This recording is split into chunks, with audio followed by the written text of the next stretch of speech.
লায়াস্তাখলিফান্নাহুম feel আরদি কামা ইস্তাখলাফাল্লাযীনা মিন ক্বাবলিহিম।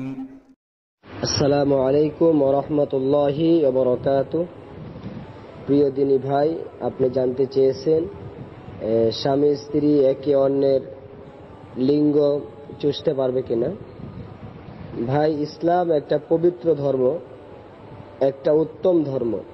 ইসলাম মানুষের সকল কিছু, এমনকি ছোটখাটো বিষয় কোনটা ভালো কোনটা খারাপ বলে দিয়েছে।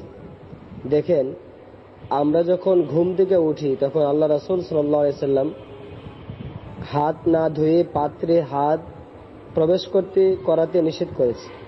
কারণ এই হাত ঘুমের মাঝে কোথায় গিয়েছে, লজ্জাস্থানে হয়তো লেগেছে, এতে করে হাতের মাঝে ময়লা লাগতে পারে।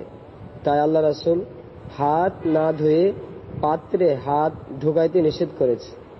সাধারণ একটা বিষয়। দেখেন, শুধু তাই নয়, আল্লাহ রাসূল সাল্লাল্লাহু আলাইহি সাল্লাম ডান হাত দ্বারা ইস্তেঞ্জা করতে নিষেধ করেছে, বাম হাত দ্বারা ইস্তেঞ্জা করতে আদেশ দিয়েছে। এই ছোটখাটো বিষয়গুলো স্পষ্ট করে আল্লাহ রাসূল সাল্লাল্লাহু আলাইহি সাল্লাম বলে দিয়েছে। আর কিভাবে সরাসরি মানুষের মুখ, যে মুখ দিয়ে মানুষ আল্লাহর ইবাদত করে, সেই মুখ অন্যজনের লজ্জাস্থানে প্রবেশ করাতে পারে। এটা নির্লজ্জ। এই সুন্দর ইসলামের মধ্যে এই নির্লজ্জতার কোনো স্থান নেই।